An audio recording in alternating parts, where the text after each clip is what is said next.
Morning, everybody.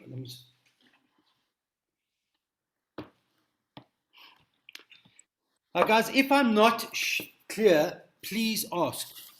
That's the key to all of this. Chapter 8 is a relatively complicated but fascinating chapter. Let's just go as follows. We're going to learn about what happens after life. We're going to learn all interesting things. Let's go back. Please close the door. Let's go back to our original analogy I always use. It's 12 o'clock midday. It's 12 o'clock midday, and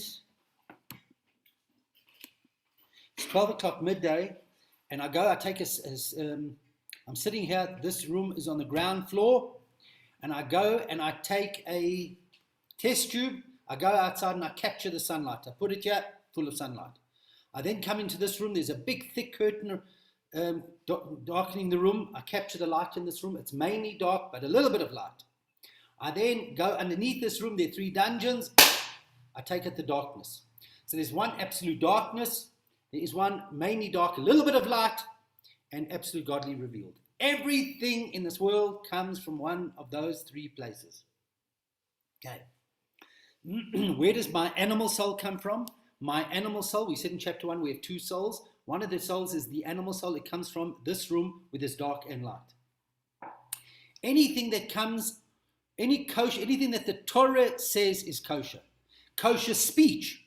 What's kosher speech? Talking normally comes from this room. If I tell a promiscuous joke, if I tell a nasty joke, if I speak lashon hara, I'm bringing energy from the dungeons into this world. If I eat something that the Torah says is not kosher, I'm bringing energy and I'm allowing that negative energy to attach itself to me, and I pollute the world. Okay. That is what we've said up until now. Now, which means to say, and I want to be very, very clear here. In Judaism, we do not believe in running away from the world. We believe in embracing the world, but doing it right. Most other religions, by the way, teach an extreme, that you've got to remove yourself from all physicality, from all things that are permitted, all things that are nice, in order to serve God. We do not believe that. You're allowed to eat. We discussed it last week. You're allowed to have meat. You're allowed to have wine. You're allowed to enjoy it, as long as you're doing it to give you strength, as long as you're giving it to energy, or are you indulging on Shabbos and Yom Tov in order to serve God. And then you're taking the soul of that meat, and you're taking the soul of that wine, and you're elevating it. It's a sacrifice to God. So every single day, we have the opportunity to offer sacrifices to God. And that is all the things that are permitted to us. They come into our domain that we use for the right reason. We're actually elevating the souls to God. And believe it or not, one day we will see all those sacrifices. When Mashiach comes and heaven is revealed on earth, we will actually see what we've done. But every single day we're offering sacrifices. Okay. In today's chapter, even before going into today's chapter, I just want to share something with you. That a balanced life, embracing life on a balanced level, that is what it means to be from. It's not davening and learning all day. I'll come back to it at the end of this year. Let's start the chapter. Chapter 8. Okay. Chapter 8. Now we're going to speak about what happens if you've eaten something not kosher. What's the problem if you've eaten something not kosher? That thing has a soul. Now, if it's not kosher, it means that the soul comes from one of the 3 dungeons called Sholosh Klippos Adamais, and you've contaminated your soul. It's been absorbed within you. So when you eat something, you're eating the meat, you're eating the carbohydrate or the protein, and you're absorbing the soul within you. We discussed it at length last week. Now, we're going to tell you an additional problem with eating treif. There's another problem with eating not kosher. Now you can understand why the Torah calls not kosher food osur, isur. What does osur mean? Anybody knows a bit of Hebrew knows Beit HaAsurim, a prison. Prison is where you're locked up. What does that mean? In other words, something that is treif is bound up in Sholosh Klippos Adamais, bound up there. So what does that mean to say? If somebody ate treif without knowing, you didn't know it was treif, l'shem shemayim, and you ate that in order to serve God. And you ate it, when you ate the meat, you thought it was kosher, and you did it in order to give you strength to live better or to indulge in Shabbos and Yom Tov. So you're doing it for a mitzvah, you're doing it right. V'gam pol v'osakein, and you actually did that. You davened and you learnt with the strength of that food. What's the problem? What's the problem? You cannot elevate that soul. That is it because it's forbidden. So it's not just ritual that we don't do these things. There's a technical thing happening with not kosher stuff. You're actually contaminating your body with it. Why? What's the problem? Because the soul of that comes from one of the three dungeons, and you've got the three dungeons. That's what's happened. And he says, if you know the laws of kashrut, the laws that the rabbi said things aren't kosher, and the things that the Torah says aren't kosher, doesn't matter which one. Once it's not kosher, once the great sages said it wasn't kosher, the soul of that is a contaminated soul, so to speak. Now, it also comes out, by the way, that we have a magnetic energy to us. Let me share something with you. I think I gave you the analogy once that if a group of us go out for dinner and one of the people who come with us can't smell, they don't have the blessing to be able to smell, that sense doesn't exist by them, and we go out and the steak, we have steak and there's egg and chips and the most beautiful monkey gland steaks, but the steaks are off and they smell terrible. It looks beautiful, but we all vomiting. The person who's born without the sense of smell, he's about to dive into it. He doesn't pick up the odor. Therefore, by the way, if a tzaddik sees treif, he's repelled. He can't go near it. He can't eat it. Because why? He can smell. He can smell the negative energy. He senses the negative energy. So if you put a glass of treif wine in front of a tzaddik, he wouldn't have it. It would smell off to him. It comes out that everything has a magnetic energy. Treif has a magnetic energy, and things that the rabbi said are forbidden has a certain magnetic energy, and which is one type of energy, and absolute treif has a different type of negative energy. I'll give you an analogy to explain what I mean.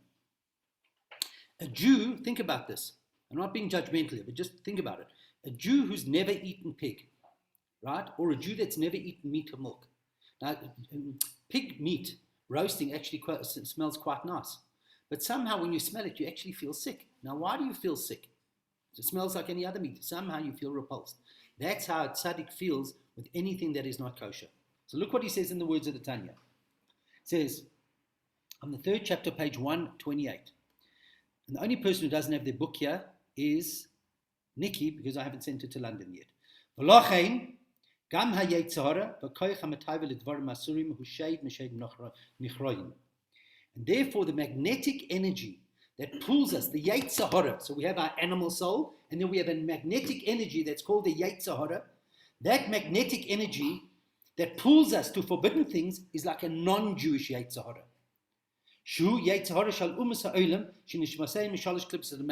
It comes, it's like a non-Jewish Yatesahara that pushes us to eat absolute treif things. So now, however,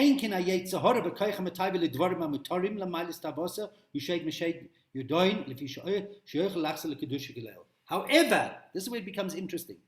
I said to you before, and I hope I'm being clear, that things that are permitted is something that comes from this room. It has darkness and light in it.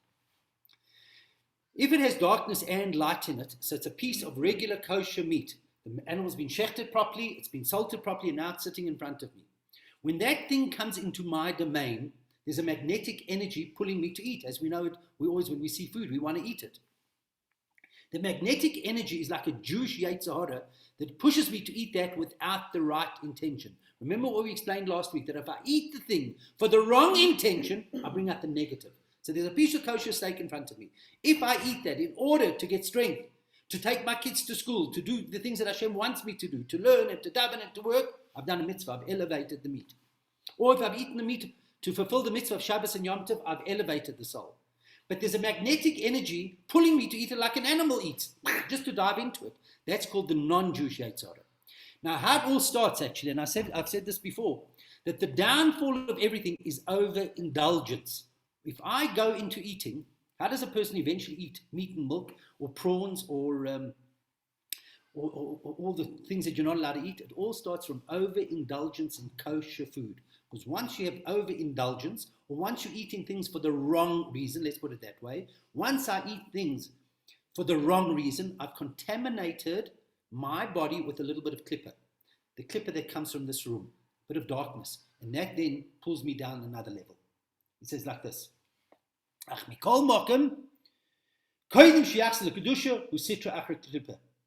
I'm sorry, I left out a paragraph, the end of page 138. No, I finished that. Now, mikol mokem, koidim shiachs lekudusha hu usitra achar klipa. Now, if I ate kosher food for the wrong reason, I just dived into it like an animal, I brought the darkness out of it.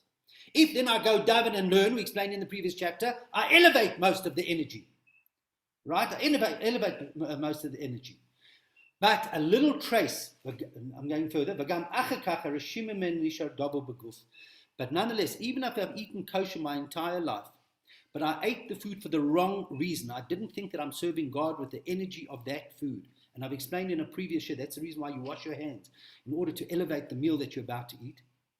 So I've dived into the food. The food came in front of me. It was a piece of kosher steak. It has darkness and light in it. If I've eaten it for the right reason, I've elevated the soul. If I dive into it like an animal, I brought out the negative part of it. If afterwards I daven and learn, most of the negative energy gets transformed into good, but a trace remains in the body. Why does a trace remain in the body of that negative energy? Because immediately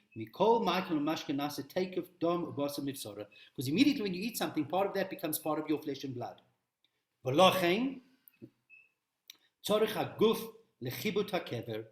therefore, when a person passes away, remember, we don't look at death as the end. Death is just a major sleep. Eventually, please God, very soon Mashiach is going to come. After Mashiach is going to come, there's going to be a resurrection of the dead, and we're going to live forever. That's fundamental to our religion. The body has to be purified. Therefore, one of the ways of the purification of the body is the body has to, for most people, decompose in the grave. Why does the body decompose? The tzaddik's body does not decompose in the grave. So why do we decompose in the grave? To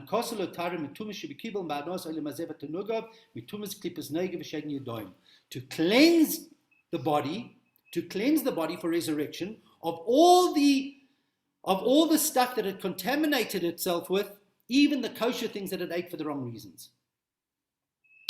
So when doesn't a person decompose? Page 130. Elohim came, as we said in last week's shir, he says it here openly that except if you like Rabbi Yehuda HaNasi, the famous sage of the Mishnah, who lived 1800 years ago, that you had the best things on your table, even the vegetables that were out of season you had on your table, but you did it in order to serve God. How do you do it in order to serve God? I'm eating now to get energy in order to learn, daven, work, etc., then it's a mitzvah, or to indulge in Shabbos and Yom Tov. So in other words, you can live a full life. You can live an absolutely full life. You do not have to abstain as long as you're doing it for the right reason. And then if a person only eats kosher and does it for the right reason, his body doesn't have to decompose. His body can remain there perfect for Mashiach. I just want to digress for a minute. I want to speak about the idea of balance. One of the things, what does balance mean? Hashem doesn't want us davening and learning all day. I'm serving God. It's extreme religions. It's Christianity and some of the Eastern religions that tell you that you have to abstain and run away from things. No, the Torah does not want that. There's a time to daven. And let's think about our day. We have to have a circle. Let's make a circle. Let's make a pie chart for ourselves. There's part of the day that I have to pray to God. And by praying to God, I'm reflecting on my life and I'm elevating myself. And I'm asking God to help me. So I have to have part of that for reflection and asking God for the things I need in life. Another part of my pie chart has to be where I learn Torah like we do now, where I'm bringing godliness into this world. Then I have to have time for my family. And that's also a mitzvah. In fact, it says that you have to spend a certain amount of time thinking about each kid every day. There's time for my spouse. There's time for family. There's time for my profession. There's time for other things. I have to have a perfectly balanced life. I'll tell you a story. The fifth Lubavitcher Rebbe used to speak long and hard, mystical stuff. He once spoke for over an hour, and after the custom was, after he had finished speaking, they would sing, and then we'd go back and speak again. Very complicated stuff. He finished speaking, and he looked around. The Bochrim weren't singing, so he said to the Rosh Hashiva, "Why aren't the Bochrim singing?" And he said, "It was very complicated what you said, and they're trying to work it out. They're discussing it with themselves." And he said, "Where a person is, that's where you have to be. There's a time for everything. Serving God means totally involved in what you're supposed to be doing at that particular time. That's what service to God is. And that's what he says. That's why he brings about Rabbeinu HaKodesh, because he was very wealthy. If a person's going and working from 8 to 5 to earn a living, to support a family, that is a mitzvah. It's godly. You're elevating everybody you employ. You're elevating everything around you. If you're eating a meal in order to get energy, you're elevating, as long as it's kosher. So a person who's involved in a forbidden work, right, a forbidden work, whatever that might be, stealing or whatever, then he's not working. Then he's bringing negativity into the world. But if you're doing things properly, you're serving God. Now, remember, when you go on holiday, everything you do actually has a ramification. You spend on the credit card and comes the end of January and you see what you did over there. So for whatever we're doing, as we've said time and time again, whatever you're doing in this world, you're bringing energy into this world. So if I eat kosher food for the right reason, I'm elevating it.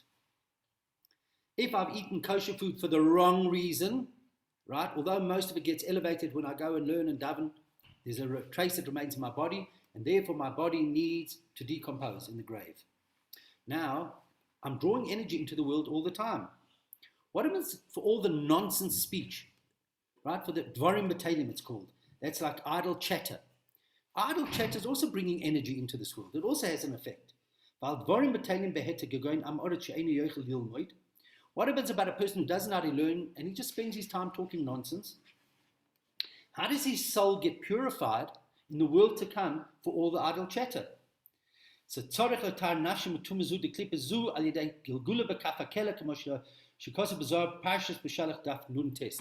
interesting thing.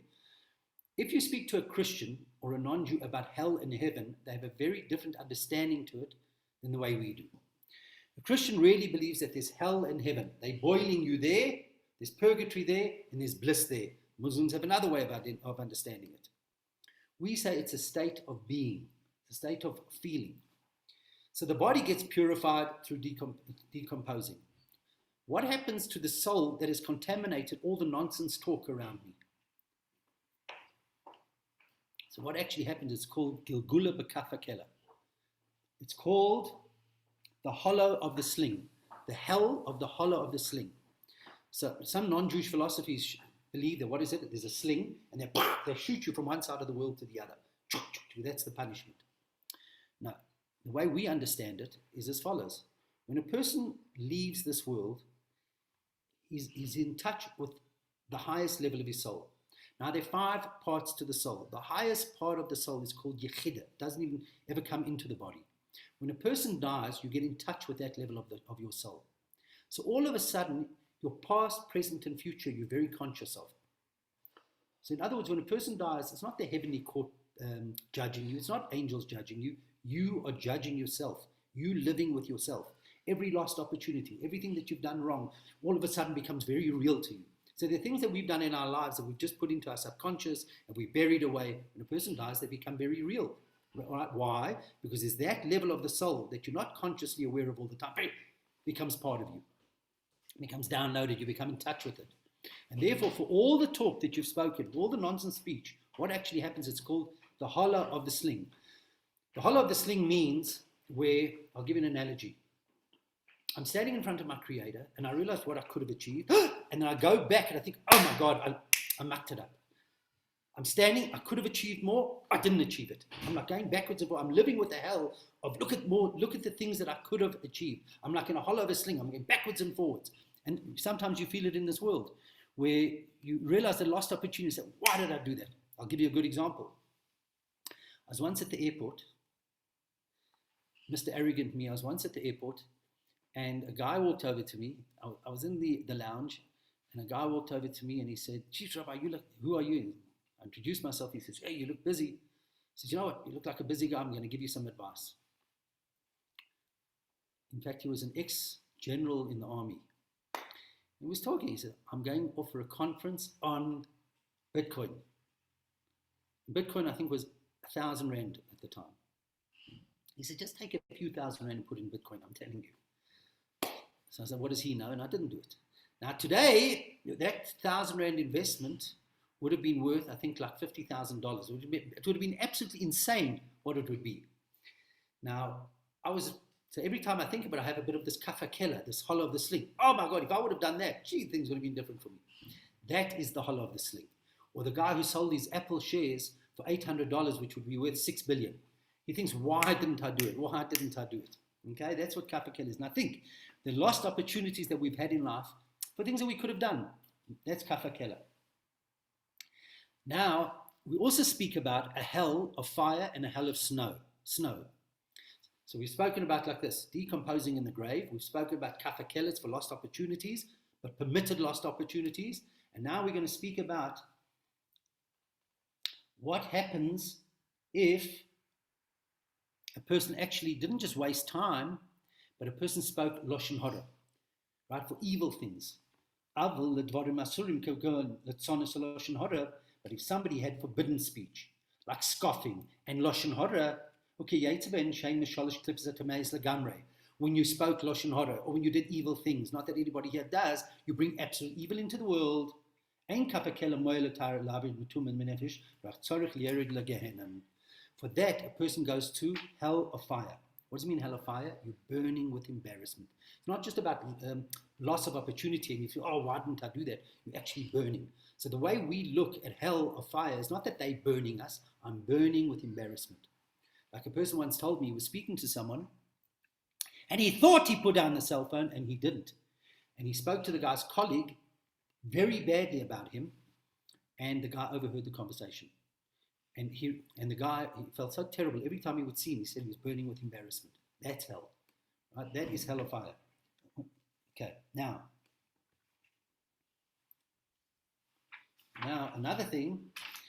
It comes time for learning Torah, and we waste time, because then it's a mitzvah to learn Torah. When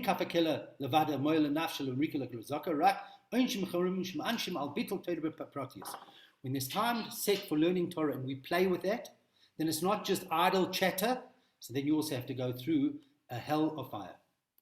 So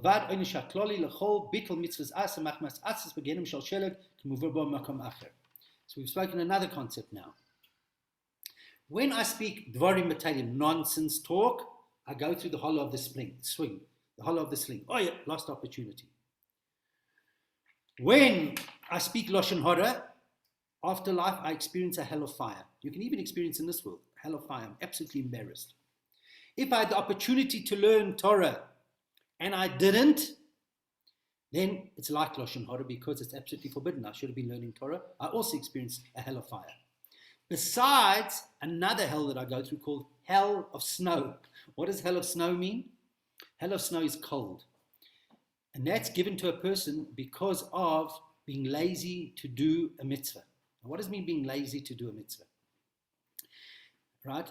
Have you ever gone to a wedding or to a simcha and you want to be involved and you just can't? Everybody's having a jol and you've got something on your head, you can't let yourself go.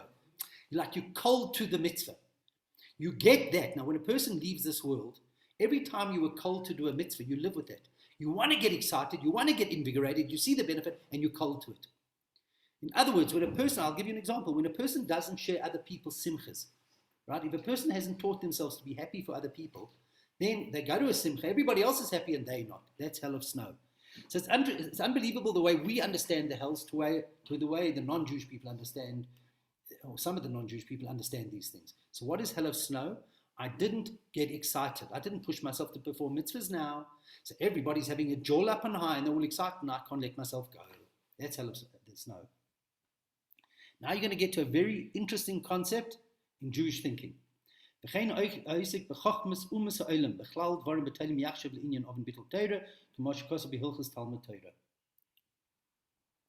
Another thing is a person allowed to study secular subjects in Jewish law?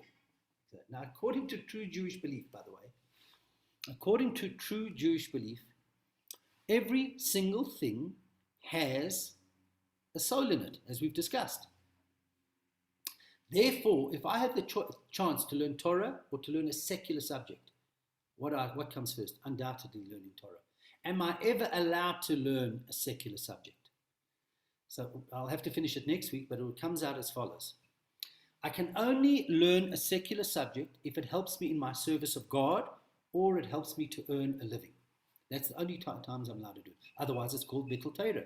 I've not allowed myself to learn Torah at that particular time. And not only that, I'm also contaminating my mind with a strange philosophy, so to speak.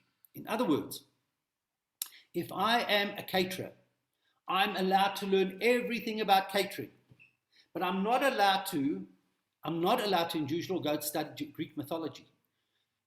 As long as it's helping me better myself, better the world, earn a living, and serving God, I'm allowed to do it. So therefore, because remember, there is nothing more important than learning Torah. I'm bringing godliness into this world. So I can only do things if it helps me serve God. So am I allowed to learn mathematics? 100%. It helps me learn Torah. Am I allowed to learn? And it helps me in business.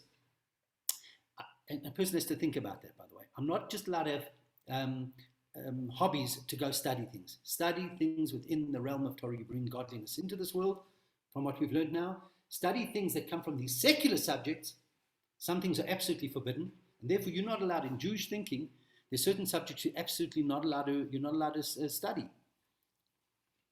The only things you can study if it helps you serve God, helps you better yourself, etc., etc., etc. Now, in order to really appreciate this, all this is going to happen when Mashiach comes. When Mashiach comes, heaven will be revealed on earth. And then we're going to say, oh, why did I lose that opportunity? Why? And I don't have to learn Torah the whole day. I have to have set times for learning Torah. Okay. When Mashiach comes, godliness will be revealed in this world. Heaven will be revealed. There'll be no more wars, no more suffering, no more pandemics, no more sickness, physical, materialistic plenty. How can we not want Mashiach? And that's why we have to long for Mashiach every day. Now, I've sent all of you a video of on Sunday evening at 6 p.m. I'm going to be sending you all a little prayer, and we're going to ask everybody to give a coin to charity and to put in an extra prayer for Mashiach, because this exile has to end, the suffering has to end. And by the way, the Jewish belief on Mashiach is it's good for everybody, Jews, non-Jews. Godliness is revealed in this world. I will finish the chapter next week. This is probably the most technical of all the chapters. I look forward to seeing you all next week, and have a great week. Thanks, Rabbi. You need to close the door.